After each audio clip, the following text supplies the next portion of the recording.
नमस्कार, आप देख रहे हैं श्रेय टीवी, देश हित की बात। मैं हूं आपके साथ साक्षी। भोजशाला में साध्वी ऋतंभरा का बड़ा संदेश, सत्य की हमेशा विजय होती है, मां वाग्देवी का गौरव फिर लौटेगा। नमस्कार, आप देख रहे हैं श्रेय टीवी, देश हित की बात। धार की ऐतिहासिक भोजशाला एक बार फिर आस्था, संस्कृति और श्रद्धा का केंद्र बनी। साध्वी ऋतंभरा ने मां वाग्देवी के दर्शन पूजन कर देश और समाज की सुख समृद्धि की कामना की। इस दौरान केंद्रीय राज्य मंत्री सावित्री ठाकुर भी मौजूद रही। दर्शन के बाद मीडिया से बातचीत में साध्वी ऋतंभरा ने भोजशाला को लेकर बड़ा बयान दिया। उन्होंने कहा कि सत्य की हमेशा विजय होती है और आने वाले समय में भोजशाला हिंदू समाज को उसके वास्तविक स्वरूप में मिलेगी। देखिए श्री टीवी ब्यूरो धार से भक्तिराम चौहान की यह खास रिपोर्ट।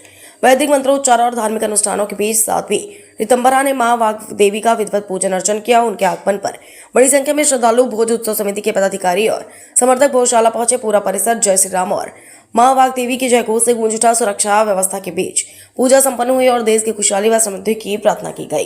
दर्शन पूजन के बाद मीडिया से चर्चा में साध्वी ऋतंभरा ने कहा कि इतिहास इस बात का साक्ष्य है कि राजा भोज पहले हुए थे और भोजशाला ज्ञान, विज्ञान, संगीत तथा संस्कृति का प्रमुख केंद्र रही है। उन्होंने कहा कि यह केवल एक भवन नहीं बल्कि भारत की सांस्कृतिक और बौद्धिक विरासत का प्रतीक है। साध्वी ऋतंभरा ने कहा कि जिस प्रकार प्रहलाद की अग्नि परीक्षा के बाद सत्य की विजय हुई थी, उसी प्रकार भोजशाला का सत्य भी सामने आया। उन्होंने विश्वास व्यक्त किया कि भविष्य में भोजशाला हिंदू समाज को उसके वास्तविक स्वरूप में मिलेगी और राजा भोज के समय का सांस्कृतिक वैभव फिर स्थापित होगा। साथ ही उन्होंने यह भी कहा कि मां वाग्देवी की मूल प्रतिभा भी शीघ्र भारत लौटेगी। दिल्ली के जंतर मंतर पर चल रहे प्रदर्शन को लेकर पूछे गए सवाल पर साध्वी ऋतंभरा ने कहा कि लोकतंत्र में हर व्यक्ति को अपनी बात रखने का अधिकार है, लेकिन आंदोलन और विरोध की भाषा मर्यादित और करुणापूर्ण होनी चाहिए। उन्होंने कहा कि भारतीय संस्कृति हमें शालीनता और संयम का संदेश देती तथा किसी भी आंदोलन में अभद्र भाषा उसकी गरिमा को कम करती है। भोजशाला से साध्वी ऋतंभरा का यह संदेश आस्था, इतिहास और संस्कृति को लेकर नई चर्चा का विषय बन गया। अब उनके इस बयान को लेकर राजनीतिक और सामाजिक हलकों में भी प्रतिक्रियाएं सामने आने की संभावना है। साध्वी ऋतंभरा ने और क्या कहा, सुनिए उन्हीं की जुबानी। श्री टीवी ब्यूरो धार से भक्तिराम चौहान की खास रिपोर्ट।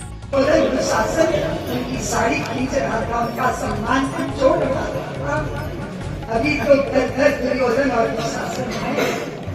कौन है वो जो सैटेलाइट चैनलों के माध्यम से जिन्होंने आपके घर में आपके संस्कार और संस्कृति की साड़ी खींची है, उतारी है, बेशर्म होकर, लज्जाहीन होकर, और हम ये दुष्परिणाम सामने देख रहे हैं। आपकी भोजशाला की इस विजय ने बहुत कुछ निश्चित किया। जानते हो धार वालों, भोजशाला की विजय ने कृष्ण जन्मभूमि का मार्ग प्रशस्त कर दिया।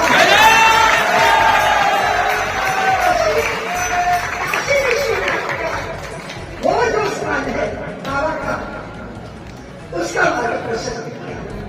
और एक बात पर जरूर है, पीछे चलने वाले तो बहुत होते हैं, पर पहल करने वाला वंदनीय होता है। धार वालों,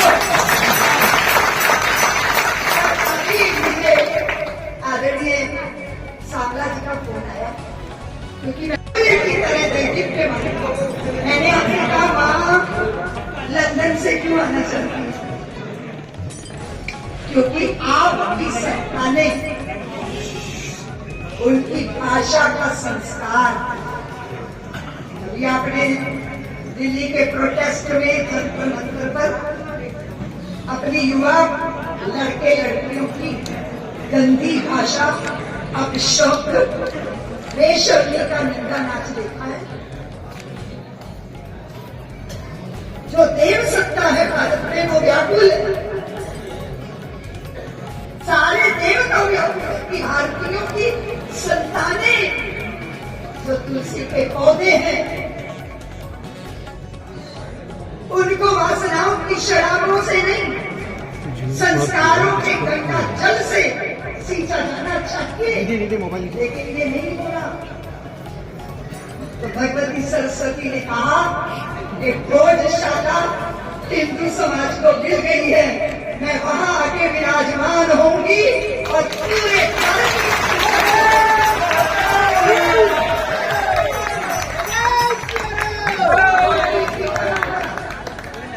जिस गुरुकुल की परंपरा से शिक्षित होकर भारतीय परम पुरुष बनते रहे, योद्धा, वीर, करुणावान, माँ पिता, भक्ति, गुरुजनों का सम्मान, हम चूके ये तथाकथित राजनीतिक स्वतंत्रता के बाद अगर हमने अपने पुरखों का भाग्य पकड़ा होता तो आज भारत की समृद्धि बाहर की भी और आंतरिक रूप से, क्योंकि आंतरिक रूप से हम ज्ञान से समृद्ध होते हैं। तो ज्ञान की देवी भगवती सरस्वती, हम उनकी आराधना करते हैं कि माँ ये लंबे काल के संघर्ष से हमें विजय मिली है। हम चाहते हैं कि धार नगरी पूरे भारत का नेतृत्व करे, कि पूरे भारत को विश्व में पहले सनातनियों को एक संदेश देना चाहते हैं। आप अपमानों से बचो, इच्छा शक्ति है। हमारी संतानें संस्कारी हो, इच्छा शक्ति है। समृद्धि आए, शांति भी आए, इच्छा शक्ति है। हमें शत्रु की पहचान हो, इच्छा शक्ति है। हमें मित्र का बोध हो, इच्छा शक्ति है। देश का नेतृत्व उनके हाथ में रहे जो सनातन का सम्मान करना चाहते हैं, इच्छा शक्ति है। लेकिन व्हाट्सएप से ज्ञान बांट के हो जाएगा, बोलो उसके लिए तो सक्रिय भूमिका निभानी पड़ेगी। क्या करना पड़ेगा? संतानों के लिए ऐसा होना चाहिए, देश के लिए ऐसा होना चाहिए, सलाह देने से हो जाएगा। भारतीयों, हमारे यहाँ ये है ना कि यहाँ सलाह मुफ्त दी जाती है। करने वाले को भी सलाह दे दे के इरिटेट कर देते हैं। अरे वो तो जूझ ही रहा है। नन्ही से चिड़िया पेड़ से गिर गया, उसका घोंसला नदी के किनारे था। बच्चा उसका ले लिया गया। चिड़िया बोली, नदी मेरा बच्चा लौटा दे, मेरा बच्चा चाहिए। नदी बोली, जिसको मैं लील लेती हूँ ना, उसे वापस नहीं करती। चिड़िया बोली, तूने मेरा बच्चा ले लिया, मैं तुझे लील जाऊंगी, मैं तुझे ले जाऊंगी। नदी बोली, पागल चिड़िया, औकात को देख ले अपनी। चोट भर पानी, बित्ते भर की तेरी काया, तू मुझे पी जाएगा। चिड़िया ने कहा, तुझे पी जाऊंगी, नहीं तो मेरा बच्चा लौटा दे। चिड़िया पानी पीकर बाहर, पानी भर के चोट से बाहर, पानी भर के चोट से बाहर। उसकी पड़ोसन चिड़िया आई, वो बोली, क्या कर रही हो? बोले, नदी मेरा बच्चा नहीं लौटा रही, पी जाऊंगी इसको, सुखा दूंगी इसको। उसकी पड़ोसन चिड़िया बोली, पागल है, ऐसा कभी होगा? ऐसा कभी हो सकता है? ऐसा करो, ऐसा करो। वो चिड़िया बोली, सलाम मत दो साथ। क्या बोली? सलाम मत दो। अब वो साथ में लग गई, चोट में पानी भर के बाहर बैठ। बाकी चिड़िया है और वो इनको पागल कहने लगी, ऐसा नहीं करो, ऐसा नहीं करो। वो बोली, सलाम मत दो, साथ दो। फिर 10 थी, फिर 20 हो गई, फिर 100 हो गई, फिर 1000 हो गई, फिर लाखों हो गई। अरे फिर चिड़िया चहचहा नहीं रही, सारे बाग बगीचे सूखे हो गए, ये सब कहाँ गए? अरे वो लाखों चिड़िया नदी पी रही है, नदी सुखा रही है, चिड़िया का बच्चा वापस लेना है। अब कुछ चिड़ियों ने जाके गरुड़ राज से कहा, पक्षी राज, पक्षियों के राजा गरुड़ जी महाराज। वो बोले, मेरी प्रजा नहीं दिखाई दे रही। बोले, आपकी प्रजा उधर नदी पी रही है। तो गरुड़ जी बोले, पागलों, ऐसा नहीं कभी होता है, ऐसा नहीं करना चाहिए, चुपचाप बैठो अपने घोंसलों में। तो पक्षी बोले, गरुड़ राज, सलामत दो। और हुआ ये कि और पक्षी राज गरुड़ जी महाराज विष्णु भगवान से बोले, प्रभु 3 दिन की वैकेशन में छुट्टी, आपका काम नहीं करूंगा, मुझे जाना। भगवान बोले, कहाँ जा रहे हो? गरुड़ बोले, प्रभु मेरी पूरी प्रजा नदी पी रही है, नदी सुखा रही है, मैं उनका राजा हूँ, मेरा धर्म बनता है उनके साथ खड़ा होना, वहां जा रहा हूँ। तो विष्णु भगवान बोले, गरुड़ वो तो मूर्ख है, तुम तो समझदार हो, ऐसा नहीं होता है, ऐसा नहीं करना चाहिए। तो गरुड़ बोले, प्रभु सलामत हो।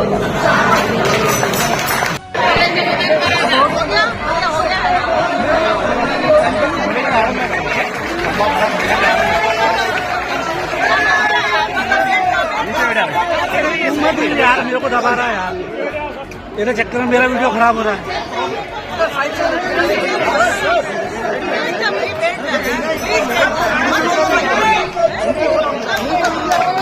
अरे यार हिलो मत यार। अरे भैया आप कौन है यार, भैया और देवियों आप लोग चैनल पे देना आप मेरे संकल्पों की दुनिया की मैंने संकल्प सबके हृदयों में बीज के रूप में रोपांकित किए, तो उन्होंने मुझे याद दिलाया, याद तो मुझे भी था। आपको मालूम है कि मेरा जन्म हुआ पूर्व उत्तर मालवा, पंजाब के बहुत सारे जिले राजा भोज और विक्रमादित्य का प्रसाद है, वो उत्तर मालवा है और ये दक्षिण मालवा। और सचमुच मालवा की मिट्टी में बहुत बड़ा आकर्षण है। जरा सी भी बारिश की बूंदें गिर जाती है ना, तो ये काली मिट्टी पैर पकड़ देती है, जकड़ देती है। मालवा वासियों, तुम जिसको जरा सा भी प्यार देते हो ना, वो तुम्हारे प्यार की जकड़ में आबद्ध हो जाता है। जो मालवा दूर दूर तक फैलाता, बृहद भारत के नक्शे को देखो, पंजाब तक की सीमा को छूने वाला मालवा, वो मालवा जो सहजता है, विनम्रता है, देश के प्रति प्रतिबद्धता है, धर्म के प्रति आग्रह बुद्धि है। ये भोजशाला का निर्णय जो हुआ है ना, सच मानिए आने वाले समय में भारी सुपरिणाम लाएगा। यहाँ एक इतने बड़े आकर्षण का केंद्र होगा, सारा विश्व जिसको देखने आएगा। और यह भी देखेगा जब कोई संकल्प कर दिया जाता है और उसमें कोई विकल्प नहीं होता, तो वो हमें सिद्धि के द्वार तक पहुंचा देता है। आज इस भवन की दीवारों में इन पत्थरों ने अपनी कहानी कही है।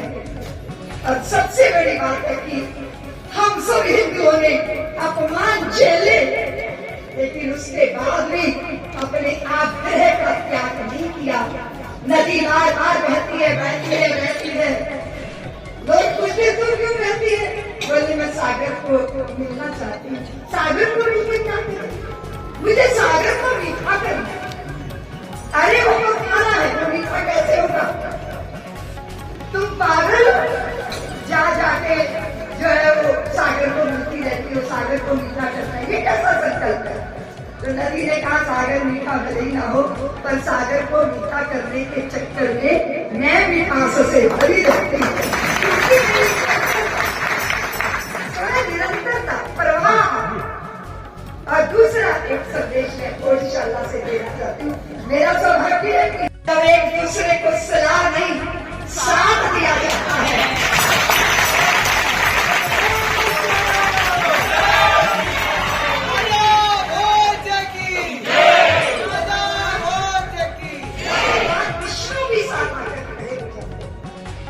एक ही मंत्र है, एक दूसरे को सलाह दो, साथ दो। और हमारी यात्रा बहुत लंबी है। भारत को अतीत का गौरव दौलत दिलाना है, अपनी संतानों के लिए गुरुकुलों की विराट परंपरा को स्थापित करना है। और सबसे बड़ी बात है कि जितने भी पापी, जितने भी ये बेढंगे लोग हमारी संतानों को उनके ब्रेन वॉश करके उनको देश के विरुद्ध खड़ा कर रहे हैं, उन पापियों को चिन्हित करके नष्ट करना है। इसीलिए ये जो बोल रहे हैं उन्हें मैं कहना चाहती हूँ कि जो सनातन नहीं मिटा लंकेश की तलवार से, जो सनातन नहीं मिटा कंस की हुंकार से, वो सनातन क्या मिटेगा इन बिके हुए नेताओं की जो है वो हमारे जीवन में प्रतिबद्ध है। और इसके लिए मैं माताओं की तरफ देखती हूँ, आशा भरी दृष्टि से देखती हूँ। तुम ही हो लक्ष्मी, तुम ही हो दुर्गा, तुम ही हो सरस्वती, कोख में भी धारण करती हो और जीने का मर्म भी सिखाती हो। भगवती स्वरूपा देवी हो, तुम ममता का मर्म हो, जीवन का माधुर्य हो। तुम्हारी कोख से वीर संतानों का और करुणा से भरी संतानों का जन्म कैसे होगा जब आप भगवती की आराधना में तन्मय होंगी। अपने स्वरूप को समझे, अपनी भूमिका को समझे। भारत के बाहर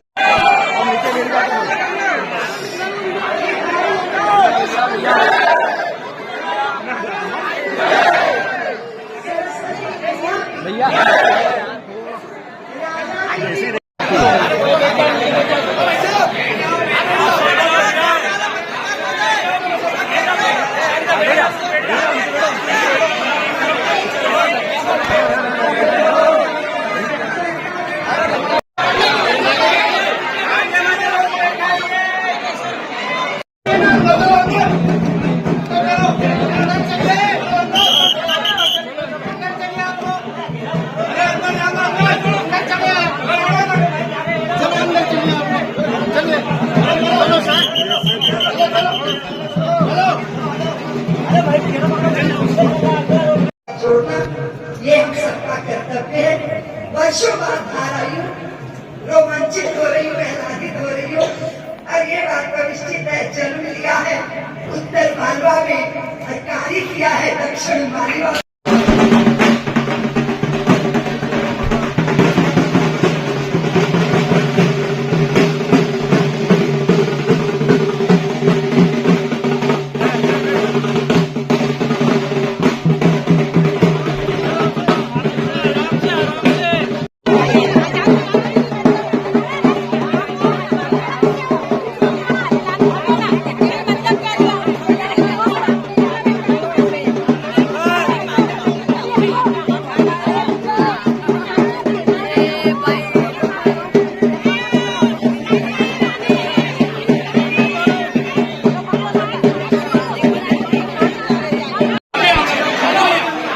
सब निकलिए यहाँ से सब हटिए।